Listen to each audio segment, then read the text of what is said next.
आशा करता हूँ कि सभी स्टूडेंट सही अपने सकुशल होंगे, स्वस्थ होंगे। तो जो हमारा टॉपिक चल रहा था विंटर ब्रेक के पहले डायरेक्ट एंड इनवर्स प्रोपोर्शन, उसी को कंटिन्यू करेंगे। मैंने उसको लास्ट क्लास में स्टार्ट ही किया था, तो 20 डेज के ब्रेक के बाद शायद फिर से मुझे स्टार्ट करना पड़ेगा उसी चैप्टर को, क्योंकि कुछ बच्चे भूल चुके होंगे कि क्या हमने बताया था लास्ट क्लास में। तो डायरेक्ट एंड इनवर्स प्रोपोर्शन में जैसा कि आप देख रहे हैं, प्रोपोर्शन आपका दो टाइप का है, टॉपिक से क्लियर है। एक तो डायरेक्ट है और दूसरा इनवर्स है। और प्रोपोर्शन के बारे में मैंने लास्ट क्लास में बताया था कि अगर हम कोई भी दो रेशियोज x/y या ये कह सकते हैं x1/y1, अगर ये x2/y2 के इक्वल है, तब हम कहेंगे कि वो रेशियो जो है प्रोपोर्शन में है। और अगर ये इक्वल है तो ये डायरेक्ट प्रोपोर्शन में होंगी, और ये इक्वल नहीं है तो इसको हम इनवर्स प्रोपोर्शन करेंगे। तो आज हम केवल बात करेंगे डायरेक्ट प्रोपोर्शन की। मैंने एक होमवर्क में भी एक क्वेश्चन दिया था आपको कि आप लोग जो है अपने सराउंडिंग में जितनी भी एक्टिविटीज़ होती हैं, जहाँ आपको नोटिस करना है कि वहाँ पे डायरेक्ट प्रोपोर्शन में कोई चीज़ हो रही है, कोई इवेंट जो है डायरेक्ट प्रोपोर्शन के अकॉर्डिंग चलती है या फिर इन्वर्स की, तो उसको आपको नोटिस करके लिखना मैंने होमवर्क में दिया था। आई होप कि आप लोगों ने लिख लिया होगा। तो कुछ एग्जाम्पल हम लेंगे, जैसे कि अगर हम देखें कि किसी बिल्डिंग का कंस्ट्रक्शन वर्क हो रहा है अगर वहाँ पर, और नंबर ऑफ वर्कर्स अगर हम बढ़ाते हैं तो उसके अकॉर्डिंग हमें वर्क ज़्यादा मिलेगा। अगर किसी फैक्ट्री में लेबर का नंबर बढ़ाएंगे, नंबर ऑफ लेबर्स बढ़ेंगे, तो वहाँ पर प्रोडक्शन ज़्यादा होगा। इसी तरह से अगर आप अमाउंट जो इंक्रीज, अगर आप अमाउंट डिपॉजिट करते हैं बैंक में, तो उसके रिस्पेक्ट में आपको जो इंटरेस्ट मिलेगा वो भी ज़्यादा मिलेगा। कहने का मतलब ये है कि आप अगर x को बढ़ा रहे हैं तो उसी के रिस्पेक्ट में y भी क्या होना चाहिए, इंक्रीज करना चाहिए। तब हम कहेंगे कि वहाँ पर डायरेक्ट प्रोपोर्शन है। जैसे अगर आप मार्केट जाते हैं और मार्केट में आप एक पेन खरीदते हैं, 1 पेन की कॉस्ट अगर 10 रुपीज़ है, तो ऐसे ही अगर यूनिट बढ़ाएंगे, नंबर ऑफ पेन्स की इंक्रीज करेंगे, तो उसके अकॉर्डिंग आपकी जो टोटल कॉस्ट होगी वो भी क्या होगी, इंक्रीज कर जाएगी। तो ये सभी एग्जाम्पल जो है डायरेक्ट प्रोपोर्शन के हैं। और आप लोग ऐसी एग्जाम्पल्स या ऐसी एक्टिविटीज़ को नोटिस भी करते होंगे। तो चलते हैं पहले डायरेक्ट प्रोपोर्शन के कुछ क्वेश्चन। एक्सरसाइज 11.1 में गिवन है, सभी अपने बुक में देखेंगे कि एक्सरसाइज 11.1 में क्वेश्चन नंबर 1 जो गिवन है आपका, वो इस तरह से है।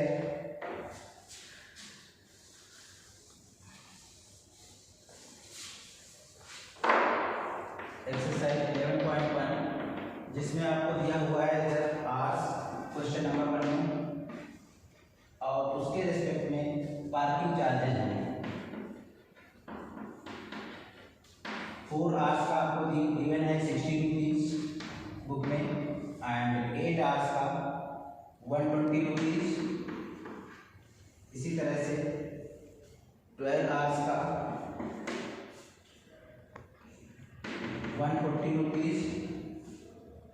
एंड ये अगर 3 क्वांटिटी को लेकर चले हम, तो इनका हमने अभी बताया डायरेक्ट प्रोपोर्शन के लिए कि आपको रेशियो निकालना है। अगर वो सभी रेशियो इक्वल हो जाएंगे तो हम कहेंगे कि वो डायरेक्ट प्रोपोर्शन में है। तो पर चाहे तो आप इसका पर यूनिट चार्ज निकाल सकते हैं, या हम एक रेशियो के रेस्पेक्ट में लिखें कि 4/60 इक्वल टू 8/120 इक्वल टू 12/140। हमें चेक करना है कि क्या ये डायरेक्ट प्रोपोर्शन में है या नहीं है। तो हम देख सकते हैं यहाँ से, ये तो दो रेशियो हमारे इक्वल हैं, लेकिन थर्ड जो रेशियो है ये हमारा इक्वल नहीं आ रहा है। इसको अगर हम सिंप्लीफाई करें तो ये आपका आ जाएगा 6/70, या ये कह सकते हैं कि 3/35। तो देखने से पता चल रहा है 1/50 equal to 1/50 but not equal to 3/35। तो हम कह सकते हैं कि in this question parking charges with respect to hours are not in direct proportion.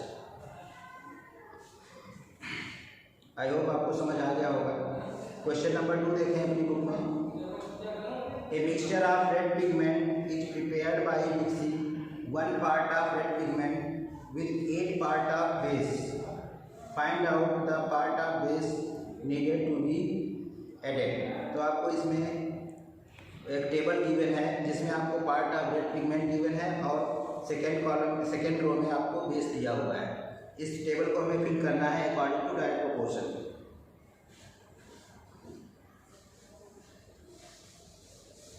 Question number 2 देखेंगे हम।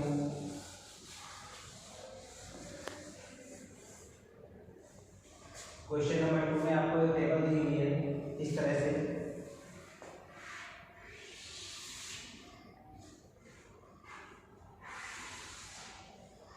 इधर दिया हुआ है part of red pigment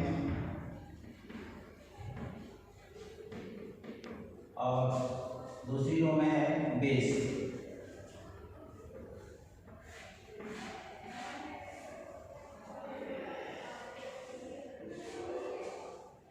one part of red pigment के अकॉर्डिंग जो बेस है हमारा वो 8 ml है। सिमिलरली यहाँ पर 4 पार्ट हैं, फिर 7 part, 12 and 20। Now you have to fill this table according to this. So if I will calculate ratio of part of red pigment